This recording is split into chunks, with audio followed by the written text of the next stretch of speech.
Hi, welcome back to Indycar. I'm sorry about the break in transmission there. It always seems to be whenever I say anything that might actually be true and annoy the British state somehow or other, the signal fails in the car. So those of you who lost contact with the show, I hope you can now see me on your screens again. You should have a new notification.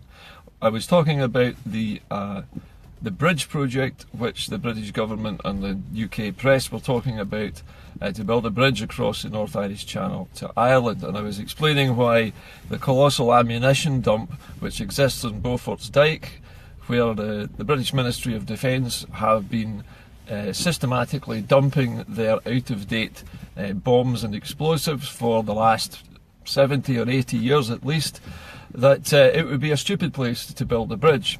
And I was also pointing out that Arlene Foster, head of the Democratic Unionist Party, has no intentions of forming any kind of government with Sinn Féin, and that the British state is planning to take over Northern Ireland and take it back into full centralised control, as it's planning to do with Scotland. As well as the various leaks of information coming from Northern Ireland about the DUP planning to sabotage or torpedo the talks at Stormont.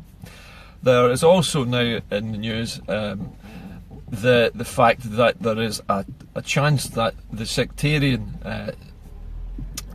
legislation which governs football games is about to be repealed, and there will be a vote in Holyrood today to decide whether or not the SNP's legislation, which was aimed at stamping out sectarian singing and abuse at football matches, should actually be ended.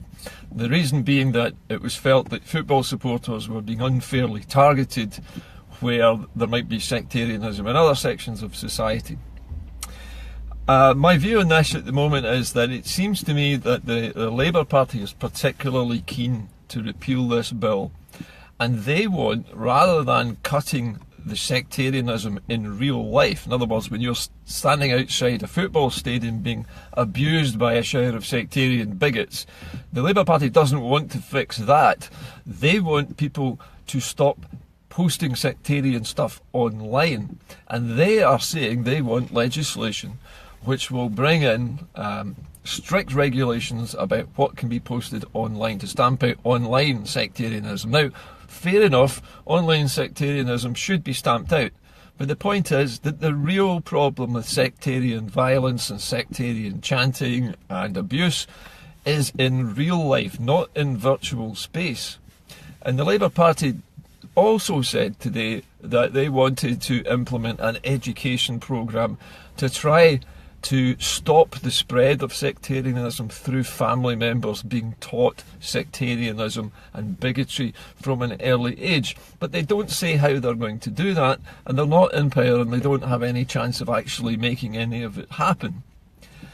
So does the sectarianism law in football work? I don't know. I'm not at football games that often, and because I don't support a sectarian team which has any history of sectarian bigotry, I don't really know. I only see it second hand when I get one of the Old Firm games comes up and my team Partick have to face one of the Old Firm. And occasionally we'll see a bit of sectarianism then, but it's usually in a very small minority of the crowd. Usually far less than even 1% of the crowd are actually performing any kind of abuse at all. The problem with sectarian singing only happens at football games. You can't stamp it out online. I agree with the Labour Party that we need to do something to educate children that the bigotry that maybe their parents have had in the past is not the right way to behave, and it's not the right way to think about other people.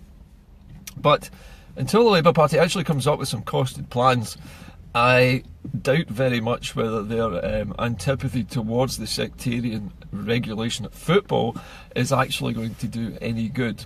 It might well be that the SNP got this one wrong, and that the legislation that they've put in place for football is unworkable. It's maybe just not practical to do it, in which case there needs to be a rethink. But I always worry about Labour because it's so easy for them to moan about something without ever having to put in place any kind of replacement legislation. I hope I'm wrong, and I'm prepared to give the Labour Party in Scotland a little bit of benefit of the doubt. I can understand why they want to repeal the legislation. It's not been terribly effective, and it's been very cumbersome to enforce it, and it is targeted only at football supporters, which does seem to be extremely narrow focused. It could be that the legislation should be widened out more generally and not just aimed at football supporters, and maybe made into some format where it can be enforced better. Anyway, I'm sorry about the interruption to the earlier broadcast about the bridge, but the point I wanted to make, and this was raised by a friend of mine online last night, is that the Beaufort's Dyke explosives and ammunition dump on the seabed off the Mull of Kintyre would make building a bridge or even a tunnel there impossible. Not to mention the Trident submarines having to pass through it on a regular basis would make it difficult for navigation.